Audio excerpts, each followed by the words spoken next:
This is Mission Control Houston from inside the Artemis Flight Control Room here at the Johnson Space Center. We are at a mission elapsed time of 2 days, 17 hours, 58 minutes, and counting. The Orbit 3 team of flight controllers is currently on shift in mission control, and we are gearing up for crew wake at a mission elapsed time of 2 days, 18 hours, as well as a handover to our Orbit 1 team of flight controllers. The Orion spacecraft is currently 168,000 miles and counting away from Earth and 110,000 miles away from the Moon. While the crew has been asleep, we have received some downlinked images from Integrity. So let's take a look at them. Here we can see Commander Reed Weissman through Orion's window. We can see him looking out, watching the Earth grow smaller. And we're all reminded that every single giant leap begins with leaving something familiar behind. Let's go over to our next image. And there we have Mission Specialist Christina Cook, looking at our blue marble that's giving us some perspective on humanity's innate need to explore. Very inspirational photos coming down from the crew, while we wait for them to wake up in just under a minute from now. For now, this is Mission Control Houston. Good morning. There's a couple items I did want to talk with you before we got too much of the day going, so if you had a couple minutes, I had a few big picture words.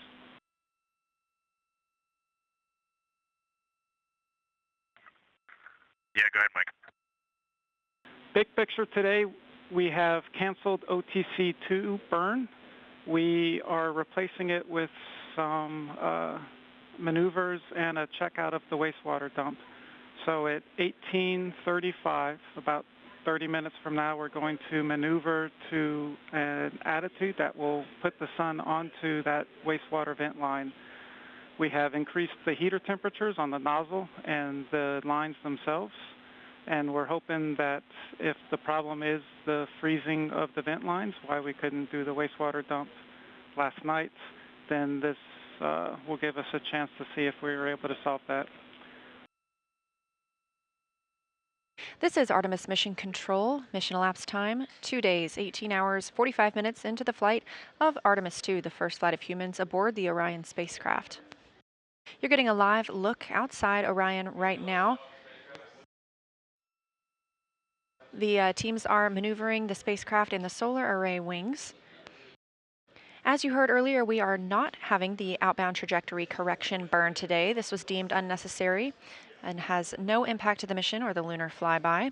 The translunar injection burn put the vehicle on the correct path back on flight day 2. And therefore, the team and Mission Control agreed that we could skip both outbound trajectory correction burn 1 as well as that second burn today. Skipping that second burn also allows the team to continue troubleshooting some of the universal waste management system issues that cropped up last night. There was a wastewater dump planned last night, a very routine and regularly scheduled action, and it terminated after only dumping 3%. So the wastewater tank is not currently full. It is at 64% with a limit of 80%, but the crew was instructed to use backup collection devices overnight if they needed. Part of the reason for reorienting the spacecraft today is to allow it to be in the sun, specifically where the primary vent nozzle is. They are hoping that spending some time in the sun will help thaw out potential ice that may be on that vent nozzle.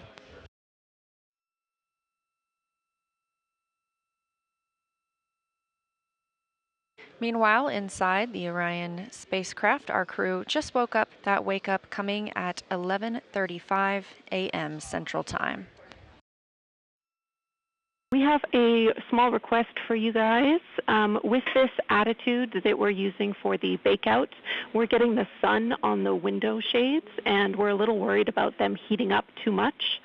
We would like to request that you please remove the window shades.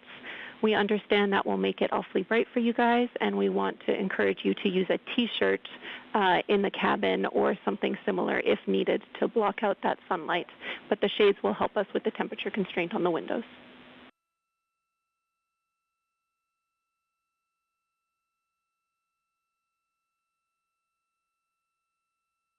Okay.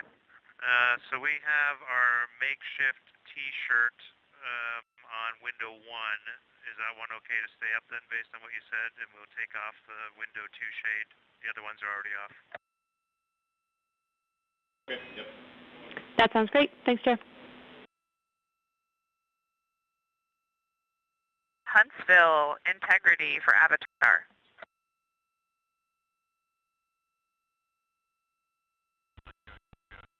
And integrity, Huntsville's with you.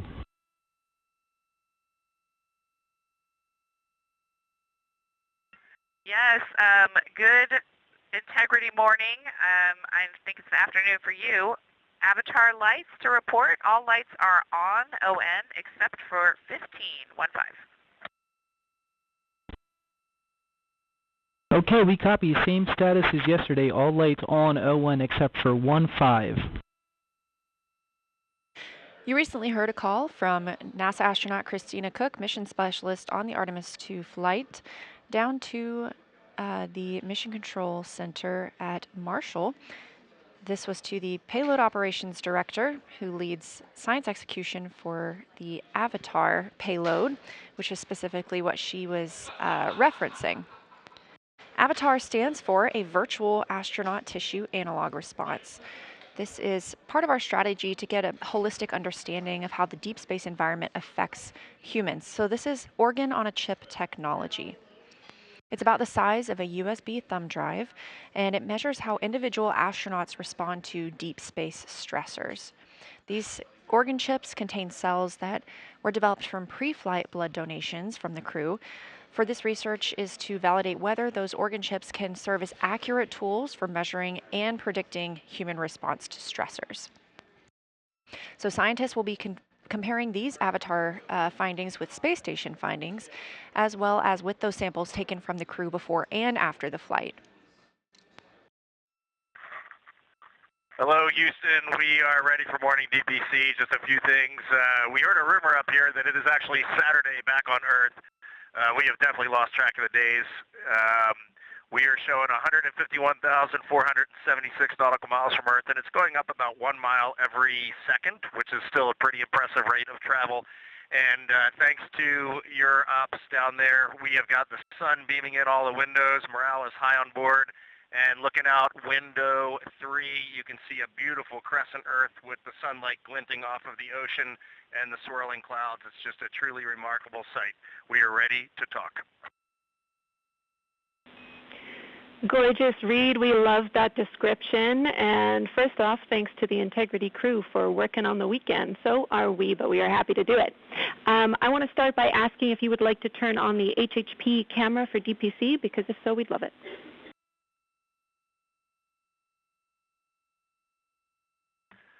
Yeah, we will work on that right now. It might just take us a minute, and I'll try to start routing the video. This is Artemis Mission Control. You're getting a live look inside the Orion spacecraft, named Integrity by the Artemis II crew. They are setting up for a public affairs event. Today they'll be speaking with NBC and CBS.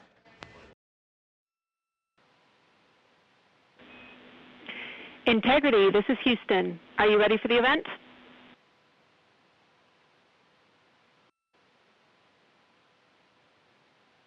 Houston, from inside Integrity, we are ready for the event.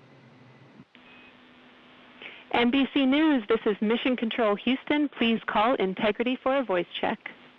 Integrity, this is Tom Costello with NBC News. Are you hearing us okay?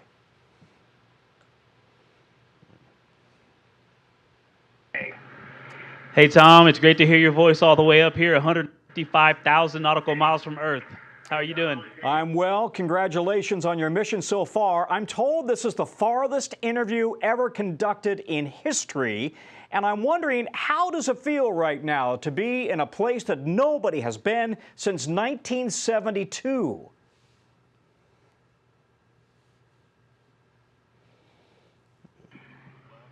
Honestly, it is unbelievable that we in 1972, just being up here and seeing how difficult this is and how hard the team is working.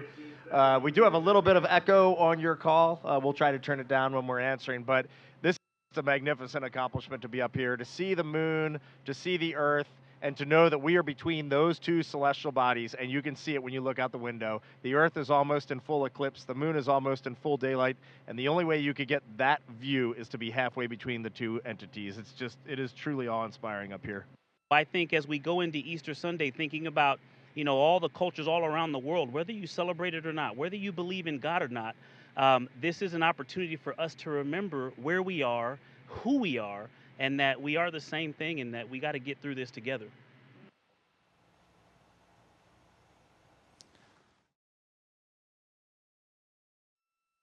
This is Artemis Mission Control at Johnson Space Center in Houston, Texas. We have now reached exactly 3 days since the launch of Orion.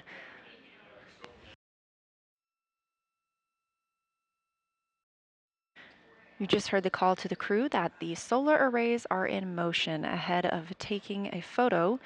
We're looking to get a picture of the crew in the windows of Orion. Photos are the priority of this event, so we'll stand by to see if we still have streaming, but regardless, we will be very excited to share those photos with you as soon as we possibly can. Make sure you follow NASA and NASA Artemis on all social media. That would be at NASA and at NASA Artemis. Integrity Houston, our saws are in position to take this family portrait. So sometime in the next few minutes, we'd love to invite you to the windows to get it done. Thanks.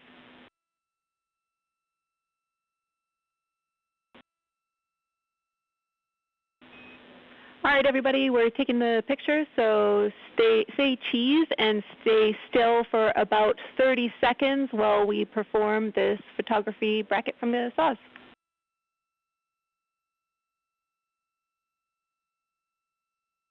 Okay, we'll freeze in 3, 2, 1, mark.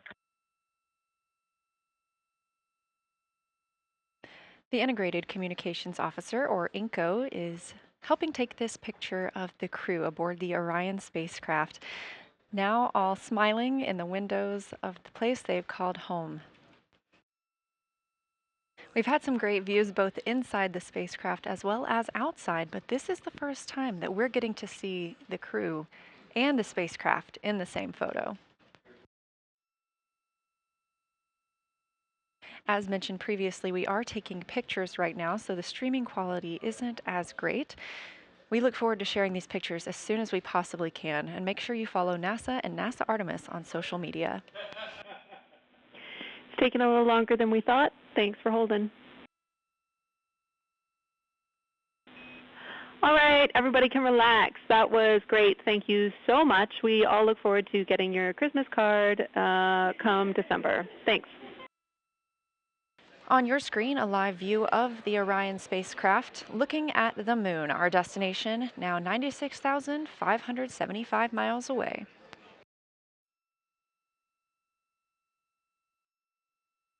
On the left side of your screen is Canadian Space Agency astronaut Jeremy Hansen, and to his right, NASA astronaut Christina Cook.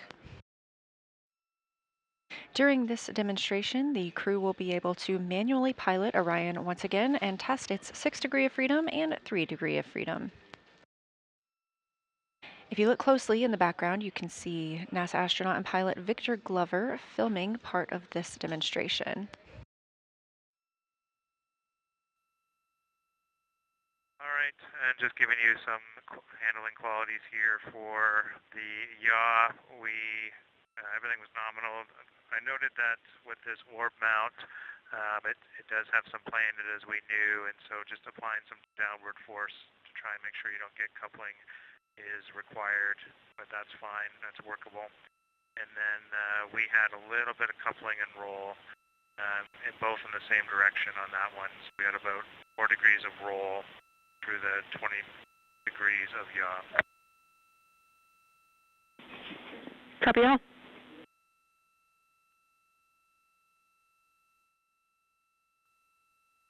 Okay, we just finished the 3 DOF maneuvers. The rates all seem the same, the response seemed the same. It is difficult to tell whether you might have some cross-coupling from the RHC or if it's from the vehicle, but we were pretty convinced in the last roll one that the coupling that showed up, which was 4 degrees, was coming from the vehicle and not the RHC. So the vehicle overshot by 7 degrees once it was released from the yaw left, and then it built up very slowly, built up a rate, and it looks like it's trying to take it back to where the RHC was released, but it's overshooting again.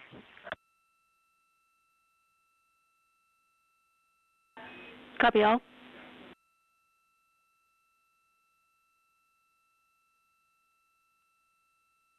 And Jenny, we are going to switch pilots now. This will be myself in the seat and making comments. Copy. We're following the swap. Thank you.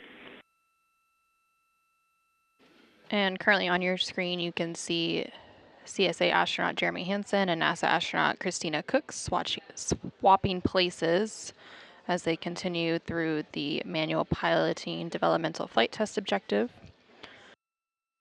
Again, they are performing several different attitude maneuvers to compare 6 degrees of freedom and 3 degrees of freedom attitude control on the spacecraft. 6 degrees of freedom refers to the 6 ways that a spacecraft moves. There are 3 translational degrees of freedom: forward, backward, up and down, and left and right, and 3 rotational degrees of freedom, which are roll, pitch, and yaw. Okay, I'm going to make a comment on the pitch up. There was some roll there. I tried a different technique where I actually kind of held the orb mount at the high end of its play rather than pressing down at the low end since I was pitching up. But I think that actually made it a little bit harder to keep the roll coupling out. So for pitch down, I'll go ahead and hold it at the bottom of its play. So in this, again, in the direction, in this case, of the pitch. Copy all. And Houston, we have some Earth and Moon viewers here who are putting in requests for different motions so that they can see things in the window. We're seeing them in the camera views, and we're enjoying it. Look at those scientists go.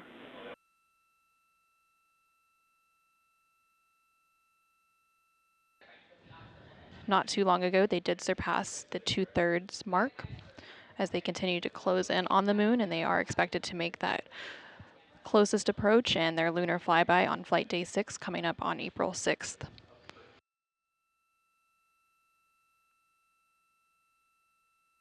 Absolutely. One of the neat things that I'm seeing right now is in the sort of largest Mare field, the one that sort of makes up most of the very western side of what you can see on the near side.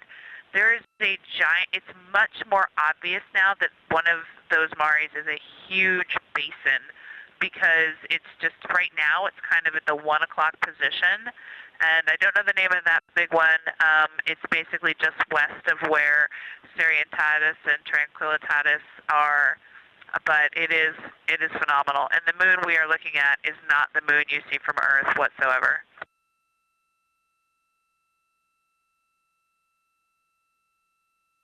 And Victor is absolutely mesmerized by Oriental through the 400 lens. He says that not only in Oriental, but all around the basin, you can actually see the terrain. It's not an albedo change. It's not shadows. You can actually just tell that they are terrain features of the multi-ringed crater there.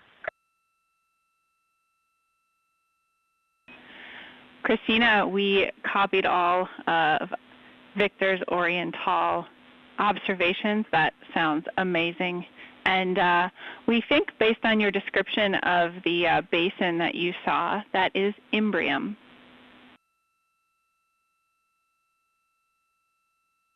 Yes, that sounds right.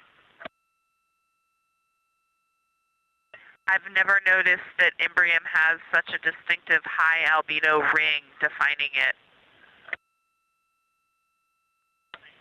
Also worth mentioning, we do apparently have a full moon. We can't detect any terminator at all. It looks like full limb all the way around. And Jackie, we got Jeremy on there just for a minute before his PAO event. He's just got to look at this. As soon as I put my hands on the 400, it's just, You know, I'm not one for hyperbole, but it's the only thing I could come up with. Just seeing Tycho, there's mountains to the north. You can see Copernicus, Rainier Gamma. It's just everything from the training, but in 3 dimension and absolutely unbelievable. This is incredible. Kathy Moonjoy. And Houston, I can tell you that Christina now has the 400 millimeter, and she also is the queen of hyperbole. It's incredible. Wow.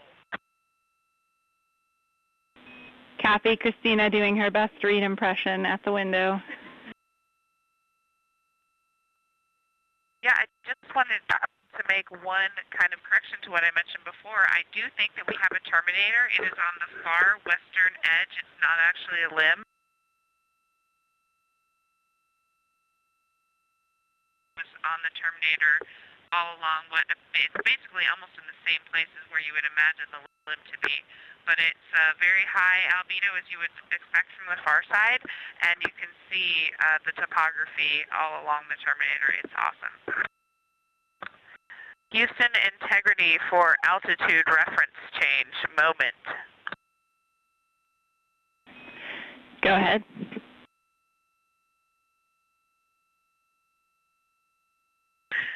Jackie, with that incredible viewing behind us of our destination in the near term, we hereby change our DU PFD altitude reference from Earth to Moon. We are currently 76,362 nautical miles from the Moon. And from Earth, we had been 168,000 nautical miles. Houston, copies.